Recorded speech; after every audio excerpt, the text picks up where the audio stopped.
오늘 설교 제목인 당신을 놓지 않겠습니다 라는 이 말을 들을 때 우리는 우선 연인들 간의 사랑의 고백을 떠올리게 됩니다. 헤어질 수 없다는 애절한 고백이죠. 떠나지 말아달라는 부탁입니다. 이런 고백은 아마 사랑을 해보지 않은 사람은 모르지 않겠습니까? 이준호 시인이라는 분은 사랑해보지 않은 사람은 모릅니다 라는 시를 썼는데, 이 시의 내용을 한번 읽어드리겠습니다. 한 번은 당신이 나를 언제까지 사랑할 거냐고 물은 적이 있습니다. 나는 말하지 않았습니다. 그리고는 당신이 없는 곳에 서서 기도했습니다. 당신이 나를 먼저 떠나는 일이 없도록. 그래서 내가 당신 앞에서 먼저 사랑을 꺾어야 하는 일이 없도록 빌었습니다. 그리고 내가 살아있는 한 당신이 내게 머물러 있게 해달라고 기원했습니다. 얼마나 애절한 사랑의 고백입니까? 아마 우리 가운데 젊은 날 이런 고백을 해보신 분들 계시지 않을까 싶습니다.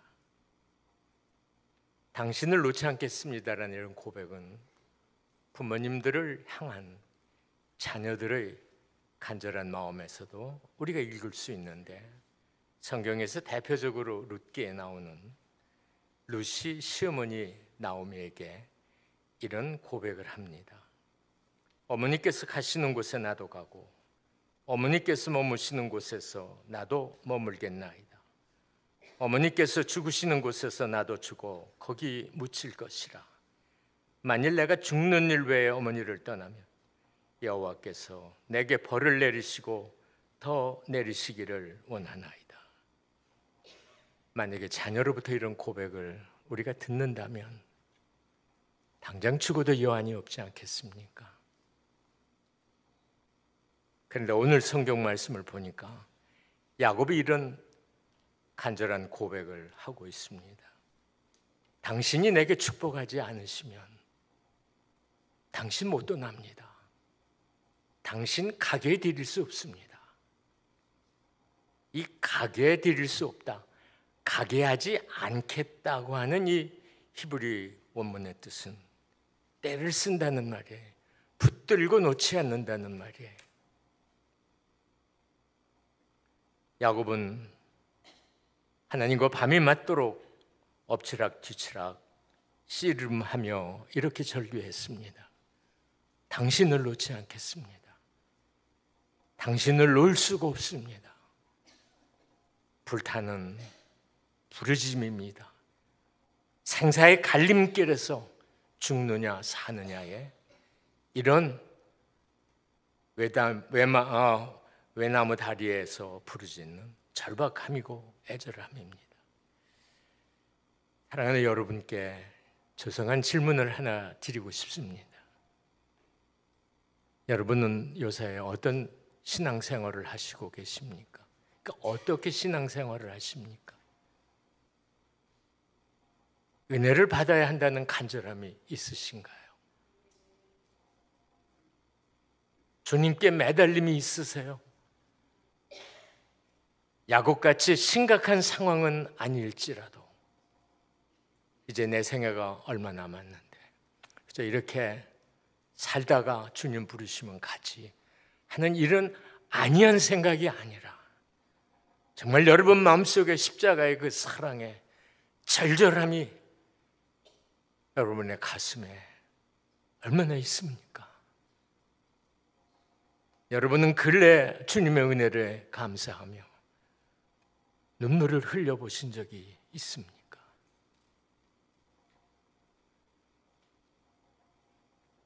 주님과의 밀고 당김은 우리 그리스도인들이 주님이 부르시는 그날까지 우리는 끊임없이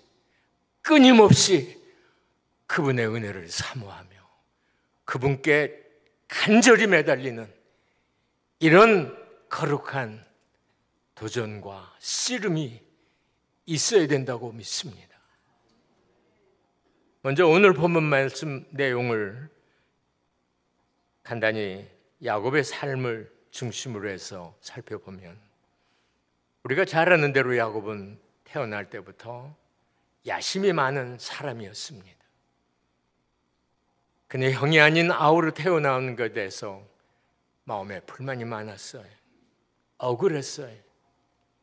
그래 얼마나 억울했든지 태어나오면서 형의 발꿈치를 잡고 태어나왔다고 했는데 이 내용을 우리가 어떻게 설명할 수는 없습니다. 하여튼 성경이 그렇게 얘기하니까 우리는 그렇게 믿고 여러분들 앞에 말씀을 드리는 겁니다. 그래서 야곱의 아버지는 그의 이름을 야곱이라고 했는데 야곱은 앞서려는 자, 야곱은 지고는 못 사는 사람이에요. 혹시 여러분 가운데도 나는 지고는 못 살아. 나는 오늘날까지 내 삶을 돌아보면 나는 여태까지 지고 내가 밤잠을 잔 일이 없어. 이런 분들 계실지 몰라요. 우리에게는 모두 다 야곱 같은 성향이 있어요. 마침내 이 야곱은 형을 겸허하게 속여 장자권을 갖습니다. 그러나 이 장자권을 아버지까지 속여서 완벽하게 자기의 것으로 만들어버립니다.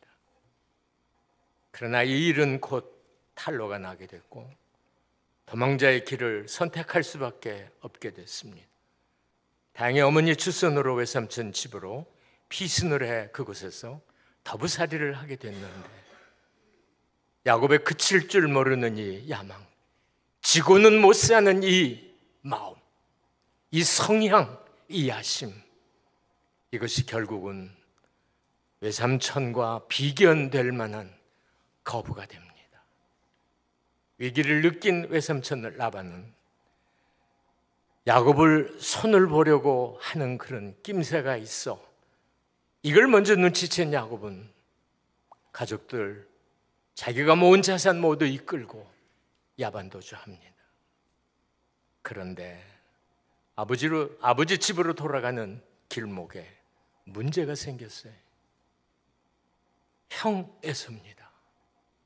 아니나 다를까 야곱이 외삼촌 집에서 나왔다는 소식을 들은 형 에서가 400명의 군사를 이끌고 야곱을 맞서 나오고 있습니다.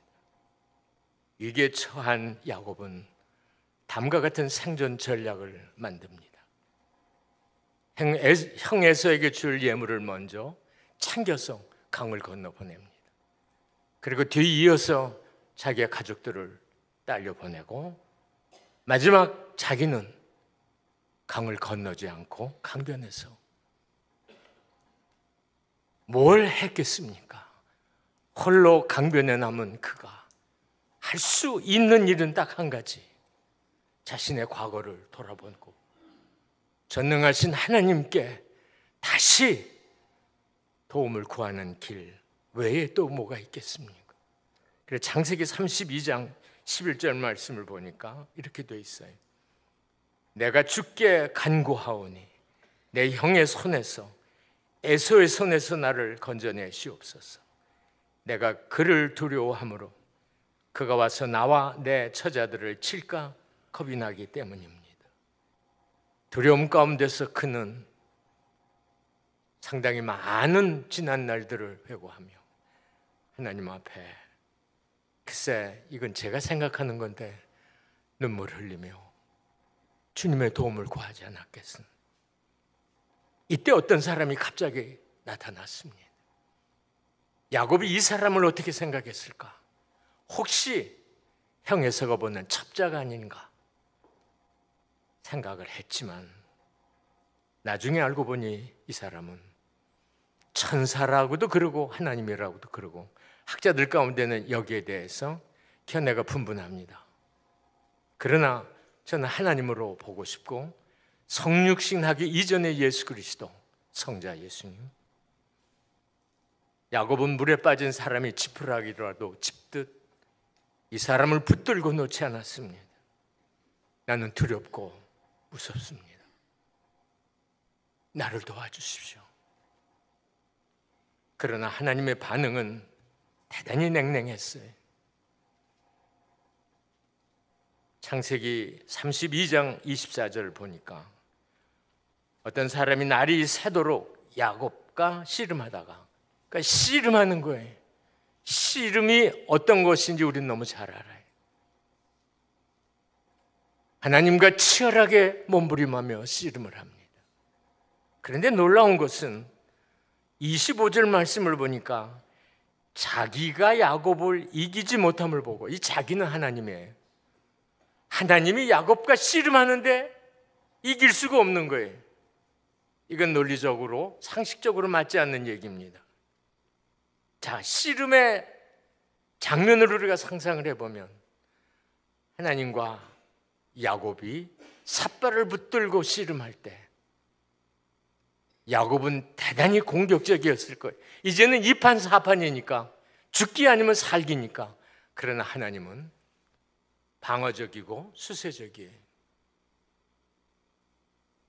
하나님이 야곱을 못 이기신 게 아니라 야곱에게 찬스를 주시는 겁니다. 무슨 찬스? 자기 힘으로 사는 게 아니고 하나님의 은혜로 산다는 것을 야곱이 깨닫기를 원하셨어. 하나님은 야곱과 붙들고 씨름하셨어요. 그러나 야곱은 하나님의 그런 뜻을 깨닫지 못하고 끝까지 붙들고 통사정하고 몸부림쳤습니다. 결국 하나님은 날이 세려하니까 야곱의 환도뼈를 쳐서 불구로 만들어 위골이 돼 통증이 말할 수 없이 있음에도 불구하고 야곱은 하나님을 붙들고 이렇게 소원합니다. 나를 축복해 주십시오. 나를 축복해 주시지 않으면 당신 못 떠납니다. 여기서의 축복이라는 히브리 문은 바라크라고 하는 말인데 이 기본적인 뜻은 무릎을 꿇다라는 얘기입니다. 이 성경 말씀 시편 95편 6절에 보면 오라 우리가 굽혀 경배하며 우리를 지으신 여호와 앞에 무릎을 꿇어, 여기서 무릎을 꿇다라는 이 말이 바라크, 야곱이 얘기한 나를 축복해 주십시오라는 축복입니다. 그러니까 결국은 히브리적 표현으로 말하면 축복은 뭐냐? 무릎을 꿇는 자에게 하나님이 주시는 은혜예요. 결국은 야곱은 심한 통곡과 함께 하나님 앞에 무릎을 꿇고 항복했습니다. 그때 하나님이 야곱에게 묻지요. 내 이름이 뭐냐?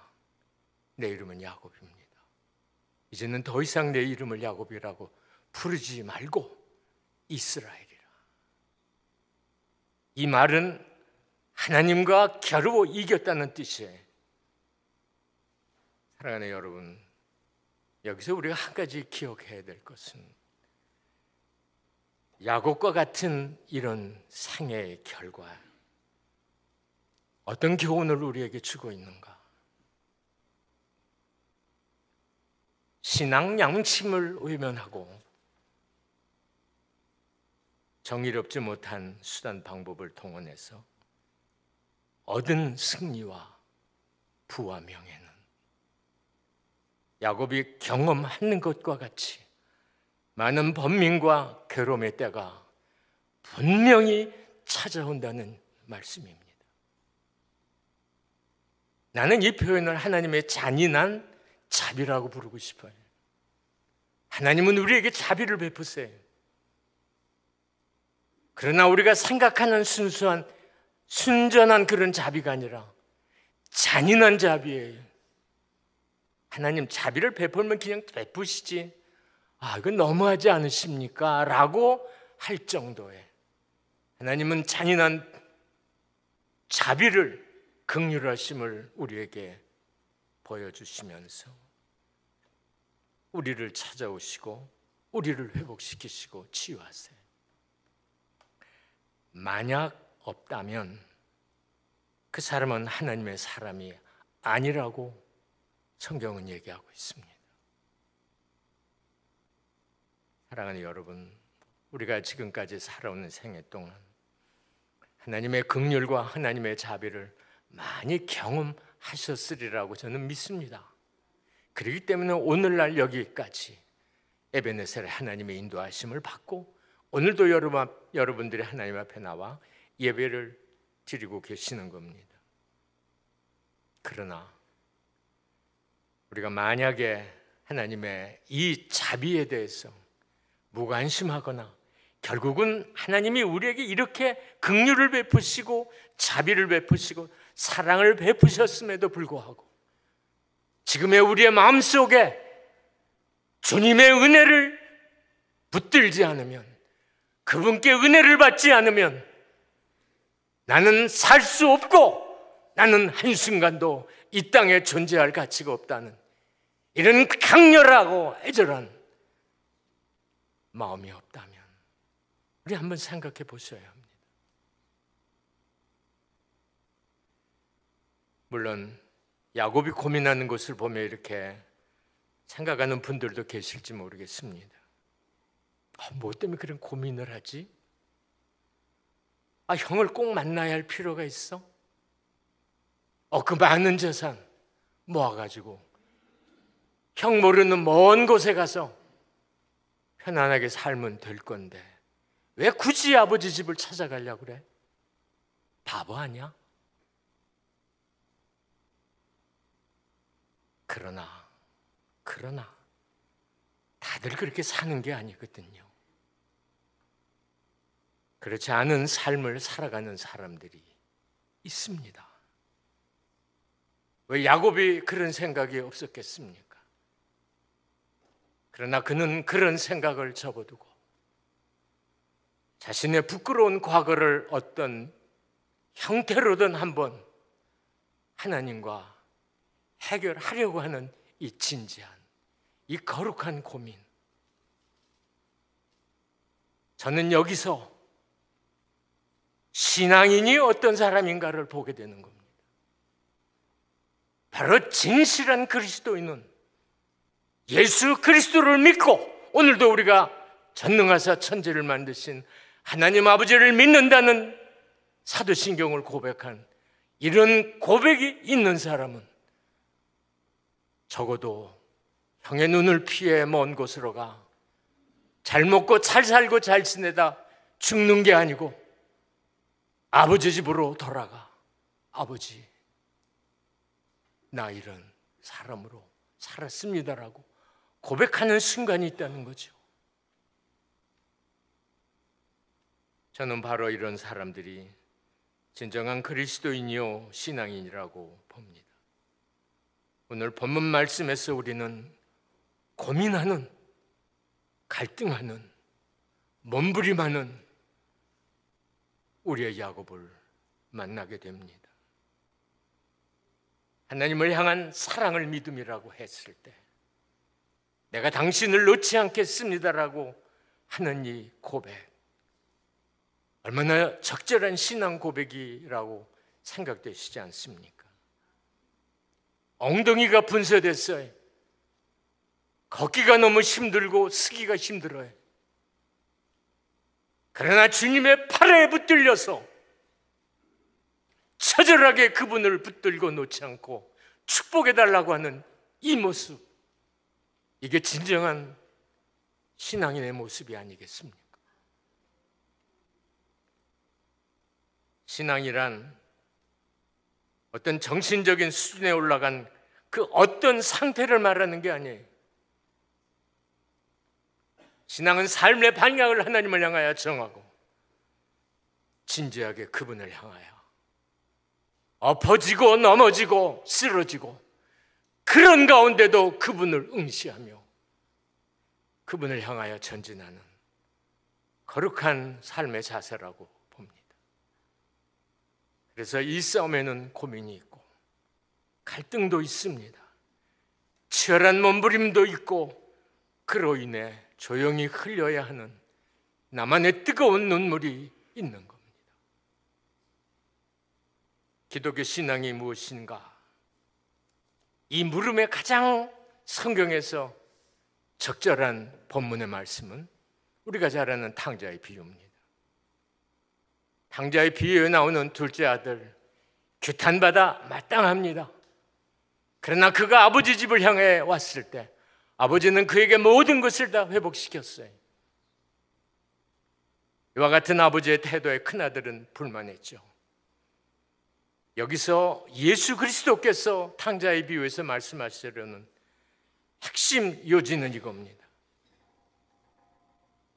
탕자가 아버지 앞에 그가 뉘우치면서 고백하는 이런 고백입니다. 내가 일어나 아버지께 돌아가자. 그래서 아버지, 제가 하늘과 아버지께 죄를 지었습니다라고 말씀드리자. 여기서 내가 일어나 아버지께로 돌아가자. 일어나라는 이 말, 아나스타, 절망적인 상태에서 희망을 바라보며 붙들고 일어나는, 썩은 냄새나는 송장 같은 그런 상황 속에서 다시 생명을 붙들고 일어나려는 몸부림, 이것이 바로 탕자 둘째 아들이 고백하고 있는, 독백하고 있는, 내가 일어나 아버지께 돌아가자. 일어나 새 출발하려는 정신, 아버지께 돌아가려는 신앙적인 방향 설정. 저는 이것이 바로 신앙이라고 생각을 합니다. 사실 큰아들에게는 흠잡을 데가 없었어요. 신앙적으로 말하면 그는 아무 허물도 발견되지 않는 그런 무난한 신앙인입니다. 그러나 그에게 한 가지 부족한 것이 있다면, 그는 큰아들로서의 비전과 꿈, 이런 당당함을 갖고 있지 못하고, 그는 항상 일꾼과 같이 일하는 일꾼의 한 사람과 같은 모습을 우리는 성경에서 보게 됩니다. 그러나 작은 아들은 그렇지 않았습니다. 비록 돼지우려 같은 절망적인 상황 속에서도 그는 포기하지 않았고, 그래서 아버지의 집을 찾아가려고 하는 몸부림이 그에게 있었어요. 우리는 가끔 우리의 삶에서 넘어지고 실수할 때가 있어요. 이건 아닌데, 그럴 때 여러분들이 다른 사람도 다 그래, 그리고 접어두는 게 아니고 이건 아니야. 아버지 집을 향해 가려고 하는 이 간절한 열망, 간절한 몸부림, 둘째 아들 탕자와 같은 이런 몸부림이 우리에게 과연 우리의 남은 삶에 있는가? 앞에서 살펴본 대로 야곱은 지독스러움이 많지 이기적인 삶을 살았습니다. 세상에서 잘 먹고 잘 사는 것에 대한 유혹을 그는 떨쳐버리지 못했어요. 그로 인해 죄책감 갖고 고민까지 했습니다. 심지어는 자신의 믿음마저 의심하고 흔들리는 그런 지경에까지 떨어졌습니다. 그러나 다시 찾아오신 하나님을 붙들고 그는 놓지 않았어요. 목지뼈가 부러져서 하반신을 쩔뚝거리면서 야곱은 부르짖었습니다. 당신을 놓지 않겠습니다. 이 눈물 겹도록 가슴 저미는 필사의 투쟁이 하나님의 눈에 너무 아름답게 보였거든요. 축복을 받을 만한 신앙으로 하나님이 인정을 하셨거든요.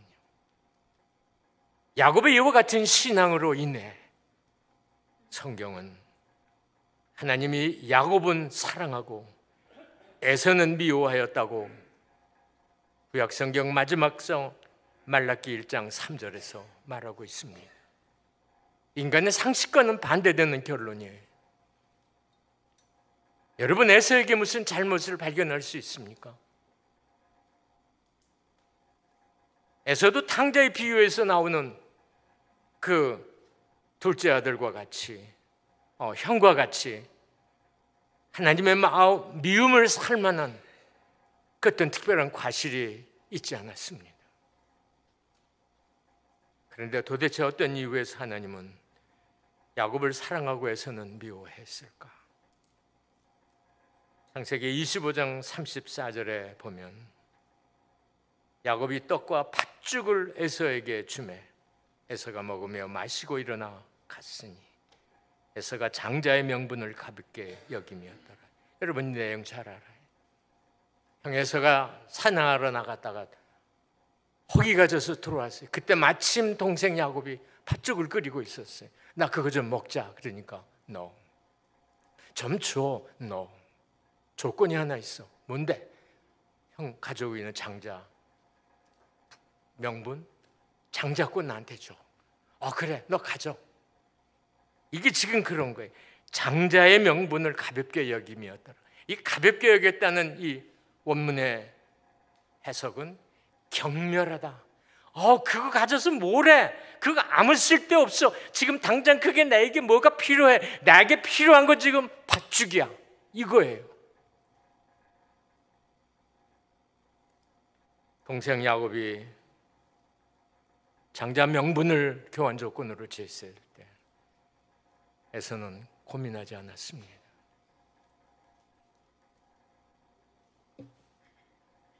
여기서 우리는 에서의 그릇된 인생관, 가치관을 보게 됩니다. 족장으로서 가져야 할 높은 이상과 고귀한 꿈보다 현실 문제 해결을 더 중요시하는 인생관. 현실을 위해서라면, 배고픔을 해결하기 위해서라면, 팥죽 한 그릇을 얻기 위해서라면, 내가 갖고 있는 꿈, 내가 갖고 있는 비전, 얼마든지 바꾸고 팔아도 상관없다고 하는 에서의 이와 같은 삶의 태도. 이런 경향을 에서 신드롬이라고 부릅니다. 배고픔이라는 현실을 극복하지 못하고 미래의 꿈과 희망을 던져버리는 삶의 자세. 오늘의 편리함을 위해 내일의 소중함을 헌신짝처럼 내버리는 삶의 태도. 사랑하는 성도 여러분, 우리의 남은 날이 우리가 얼마 될지 모릅니다. 우리가 살아온 날보다 우리의 남은 날이 분명히 짧다는 것은 우리 모두가 동의하는 일입니다. 우리가 지금까지 어떻게 살아왔던, 하나님은 이거에 대해서 관심이 없으십니다. 하나님은 과거의 하나님이 아니에요. 하나님은 현재와 미래의 하나님이세요. 우리가 현재 어떤 삶의 태도를 갖고 그리스도인으로서, 목사로서, 장로로서, 권사로서, 집사로서, 그리스도인으로서 우리가 몇 살이 됐든 상관없이 우리의 마음 갖고 우리의 자세를 갖고 살아가느냐, 너무너무 중요한 거예요. 에서는 순간과 영혼을 바꾼 사람입니다. 그래서 히브리서 기자는 히브리서 12장 16절 17절에 에서를 이렇게 평가하고 있습니다. 한 그릇 음식을 위하여 장자의 명분을 판 에서와 같이 망령된 자가 없도록 살피라. 너희가 아는 바와 같이 그가 그 후에 축복을 이어받으려고 눈물을 흘리며 구하되 버림바가 되어 회개할 기회를 얻지 못하였느니라.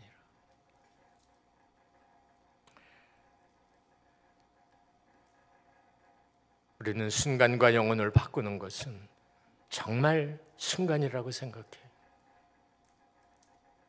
우리는 정말 벼랑 끝에 삶을 사는 것과 같고 마치 공중에 줄다리기를 하는 이런 삶을 사는 것과 같습니다. 우리는 보통 긴장하지 않으면 우는 사자와 같이 악한 원수마귀가 도로 삼킬 차를 찾아다니는 이와 같은 험악한 세상 속에서 우리가 과연 우리의 믿음을 지키고 하나님 앞에 부끄럽는, 자식들에게 부끄러움이 없는 이런 삶을 살아낼 수 있을까? 우리는 보통 그냥 살아가는 것은 아닙니다. 그냥 살아가시면 안 됩니다. 좋은 게 좋은 것으로 살아가시면 안 됩니다. 우리에게 지금 비록 나이가 많이 들었어도 영적인 치열함은 더욱 살아서 주님을 향한 간절한 몸부림이 우리에게 있어야 되리라고 저는 믿습니다. 저는 에서나 큰아들과 같은 유용의 신자를 안이한 성인이라고 부르고 싶습니다. 종교개혁자 마틴 루터는 이런 유용의 신자를 일하지 않는 선인이라고 불렀습니다.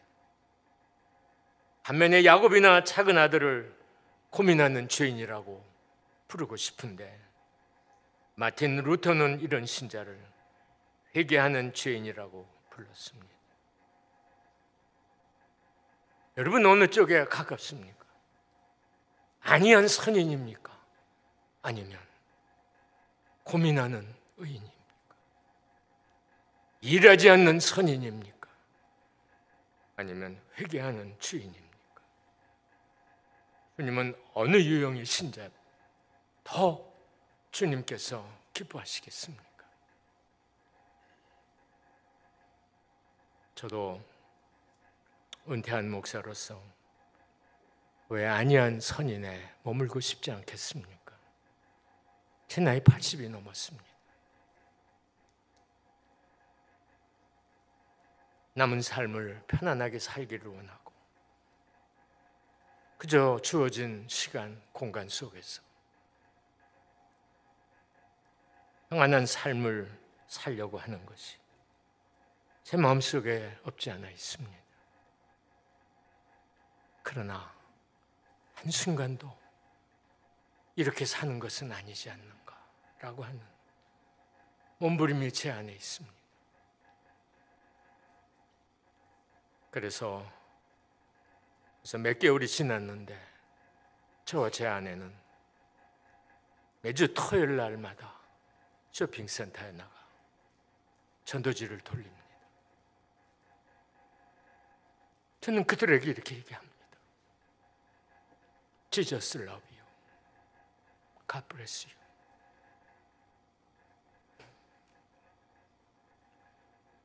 나는 십자가의 복음, 그리스도께서 우리를 위해서 십자가에 흘리신 그 보혈, 나는 생각하면 내 가슴에 눈물이 있음을 저는 고백합니다. 나의 주인님을 향한 그리움, 갈망, 간절함, 그분 때문에 내가 살아야 하고, 그분 때문에 내가 존재해야 하고, 그분 때문에 내가 이걸 해야 하고, 그분 때문에 내가 오늘도 그분의 영광을 위해, 이름을 위해 살아야 한다는 간절함이 제 안에 있습니다. 그래서 저는 이건희 씨가 쓴 CCM 송인데요, 제목이 1000번을 불러도라는 CCM인데 이 가사가 이렇습니다. 1000번을 불러봐도 내 눈에 눈물이 멈추지 않는 것은 십자가의 그 사랑, 나를 살리려 지시는 십자가, 모든 물과 피 나의 더러운 죄에 씻으셨네. 나를 향한 그 사랑, 생명을 내어주사 영원한 생명을 내게 주심을 감사해. 1000번을 불러도 내 눈에는 눈물이 멈추지 않는 것은 십자가의 그 사랑, 나를 살리려 하늘 보자 버리신 나를 사랑하신 분, 그분이 예수요. 사랑하는 여러분, 우리가 참으로 우리의 남은 날 어떻게 사는 것이 그분을 기쁘게 드리고, 우리가 하늘나라에 가서 그분을 뵐 때 그분의 첫마디가 잘하였도다 착하고 충성된 종아. 이런 예수 그리스도, 우리의 생명의 주님 되시는, 부활하셔서 전능하신 보좌에 계신 그분으로부터 그런 말을 들을 수 있겠습니까? 세상에 그 무엇보다 예수 그리스도를 붙드시기를 바랍니다. 자식의 끈도, 주식의 끈도, 저축한 재물의 끈도, 나의 모든 세상의 끈은 우리가 이 세상을 떠나면 없어질 것들입니다. 오직 우리가 붙들어야 될 끈은 예수 그리스도, 예수밖에는 없습니다. 예수를 붙들고 마지막 날까지 승리의 대가를 부르시면서 전능하신 주님의 나라에 입성하시는 우리 모두 되시기를 주님의 이름으로 축복합니다. 기도하겠습니다.